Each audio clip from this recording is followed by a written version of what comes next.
ఓం మహాగణాధిపతయే నమ. ఓం గురుభ్యో నమ. ఓం శ్రీమాత్రే నమ. అరుణాం కరుణాతరంగితాక్షీం ధృతపాశాంకుశపుష్పబాణచాపాం అనిమాదిభిరావతాం మయూకై అహమిత్యేవ విభావయే భవాని. శ్రీమాత్రే నమ. ప్రేక్షకులకి ఆ లలితాంబిక అమ్మవారి యొక్క అనుగ్రహం పరిపూర్ణంగా కలగాలని స్ఫూర్తిగా కోరుకుంటూ మనకి ఈ నెల 17వ తేదీ నుంచి, అంటే ఈ సెప్టెంబర్ మాసం 17 నుంచి కన్యారాశిలోకి రవి, 14వ తేదీ నుంచి బుధుడు వస్తున్నాడు.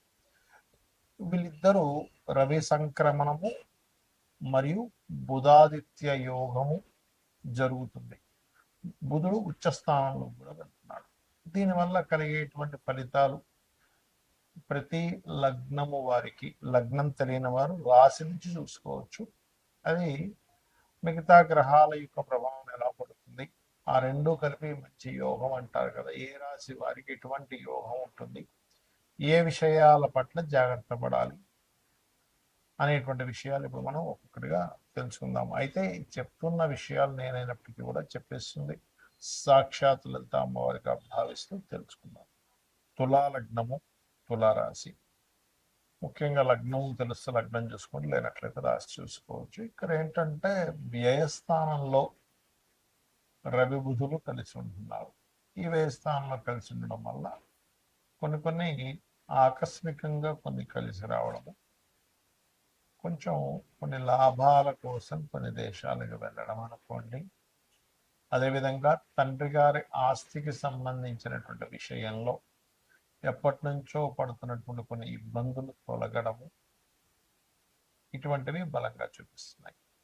అదేవిధంగా కొన్ని ప్రయత్నాలు చేయడం వల్ల ఆ ప్రయత్నం ద్వారా అబ్బాయి ఈ ప్రయత్నం వల్ల మనకి చాలా సునాయాసంగా పని అయిందని ఇటువంటివి ఉంటాయి. కాకపోతే లగ్నంలో మీకు కుజుడు సంచరిస్తూ, ఆ యొక్క కుజుడు కూడా ధనాధిపతి, జీవిత భాగస్వామి కారకుడయ్యాడు.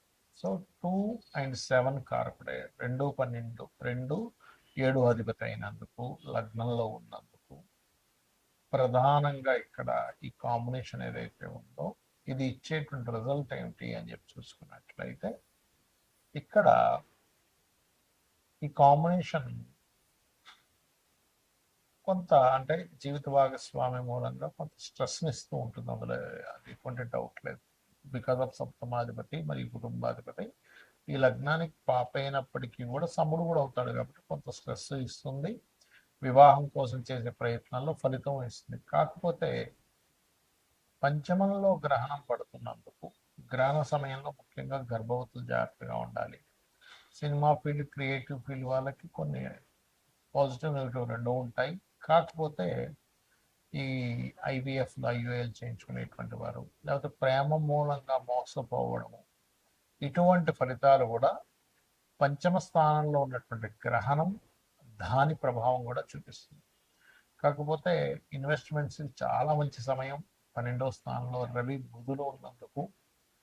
అయితే మీరు ఎక్కువగా మాత్రం దుర్గాదేవిని ఓం దుం దుర్గాయ నమః అనే నామస్మరణ చేయడము, గోవులకి చక్కగా ఈ బెల్లంతో చేసినటువంటి 4 ఉండల్లా తయారు చేసి ఓం దుం దుర్గాయ నమః అనే మంత్రం చదువుతూ తినిపిస్తున్నట్లయితే, అదేవిధంగా కాస్త ఆంజనేయ స్వామి ఆలయం కానీ సుబ్రహ్మణ్యేశ్వర స్వామి ఆలయాలకు కానీ రెగ్యులర్గా వెళ్తుండండి.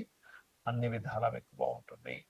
ఈ యొక్క రవిబుధులు కలయిక వల్ల దేశకాల గోచార సంబంధించినటువంటి విషయంలో మరియు గ్రహణం పడుతున్నందుకు ఈ దేశకాల సంబంధించినటువంటి విషయాల్లో ఎటువంటి ఫలితాలు వస్తాయి అని చెప్పి చూసుకున్నట్లయితే, ఒకటి మనం ఇప్పటికే చూస్తున్నాం. మనం ఆల్రెడీ 4-5 నెలల క్రితం నూతన సంవత్సరం వచ్చేటప్పుడే చెప్పుకున్నాం, జల ప్రళయాలు ఎక్కువగా జరుగుతాయని. కాకపోతే ఈ గ్రహణ ప్రభావం జల ప్రళయాల మీద ఎక్కువగా ప్రభావం చూపిస్తుంది.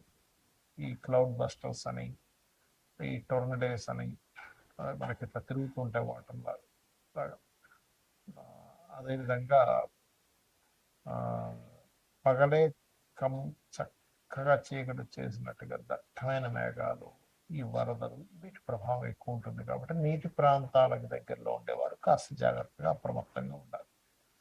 ఇక రవి బుధుడు ఎప్పుడైతే మనకి 6వ స్థానంలో అంటే మేషం నుంచి 6వ స్థానంలో సంచరిస్తారు. సహజంగా కన్యా రాశిలో సంచరిస్తుంటారు.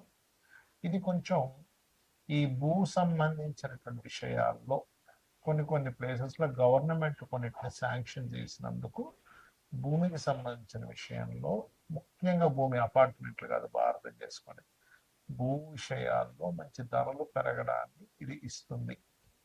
ముఖ్యంగా 17వ తేదీ నుంచి రవి బుధులు ఎప్పుడైతే అక్కడికి వస్తున్నారు. మరి కొంతమందికి బుధాదిత్య యోగం వాళ్ళ జన్మజాతకంలో ఉంటుంది. ఇక్కడ చాలా మంది ఏంటంటే ఇప్పుడు గోచారంలో బుధాదిత్య యోగానికి ఫలితం అని చెప్పారు కదా, మరి కొంతమందికి జన్మజాతకంలో ఫలానా యోగం ఉంటుంది, మరి ఎందుకు యోగించదు అని నన్ను అడుగుతూ ఉంటారు. దానికి ఏంటంటే ముఖ్యంగా మీరు తెలుసుకోవాల్సింది, మీ జన్మజాతకంలో ఒక్కొక్క జాతకంలో ఖచ్చితంగా ఏదో ఒక యోగం ఉంటుందండి. కొన్ని 20-30 యోగాలు ఈజీగా ఉంటాయి ప్రతి జాతకంలో.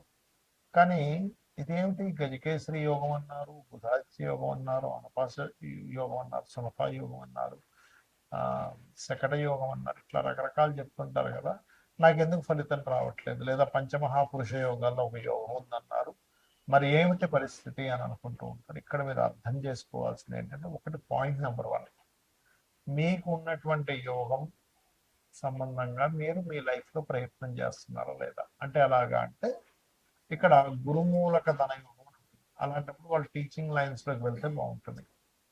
అలాగే బుధాదిత్య యోగం విత్ మెడికల్ యోగంతో సంబంధం ఉంటుంది. అలాంటప్పుడు మీరు మెడికల్ రంగాల్లోకి వెళ్తే ఉంటుంది.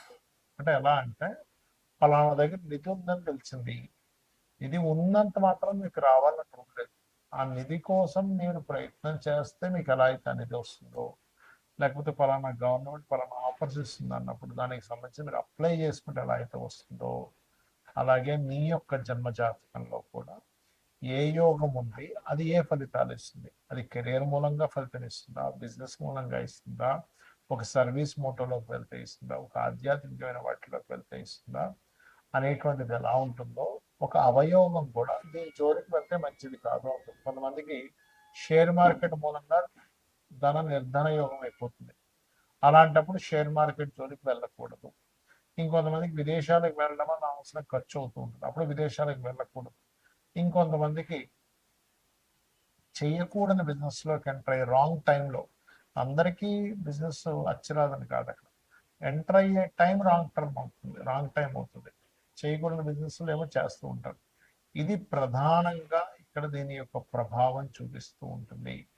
ఇది ముఖ్యంగా గుర్తుపెట్టుకోండి. కాబట్టి యోగం ఉంది, అది ఎలా ఉంది, పాపకత్తెరలో ఉందో శుభకత్తెరలో ఉందో. ఒక యోగం ఉంటుంది కానీ అది పాపకత్తెరలో ఉంటుంది, స్ట్రక్ అయిపోయినట్టుగా ఉంటుంది. అలా ఉన్నప్పుడు మరి ఏం చేయాలి అంటే, ఆ యోగం యాక్టివ్ అవ్వడానికి అది ఏ పాపగ్రహాల మధ్య అయితే ఉందో ఆ పాపగ్రహాల మధ్య ఉండేటువంటి దాన్ని యాక్టివ్ చేసుకోవాలి. అంటే ఆ 2 గ్రహాలు ముందు వెనుకున్న గ్రహాలకు దానాలు ఇస్తూ ఉండాలి. అలాగే మనకి చాలా మందికి ఉన్నటువంటి ఇబ్బంది ఏమిటంటే ధన సంబంధించిన ఇబ్బంది. దానికి భక్తి శ్రద్ధలతో రోజు కనుక ఓం సంపత్కరి సమారూఢ సింధుర బ్రజ సేవితాయే నమః అని చెప్పి మంత్రం కనుక చేసుకున్నట్లయితే 100% మీకు ఫైనాన్షియల్ స్ట్రెస్ అనేది తగ్గుతుంది. అలాగే ఓం ధర్మాధ్యక్ష ధనాధ్యక్ష ధనధాన్య వివర్తనీయే నమః చేసుకోవచ్చు.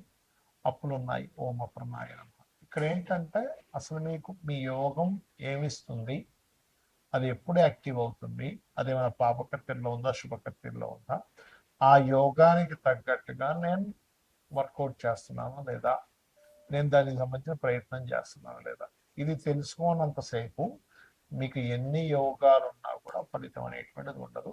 శ్రీమాత్రే నమః.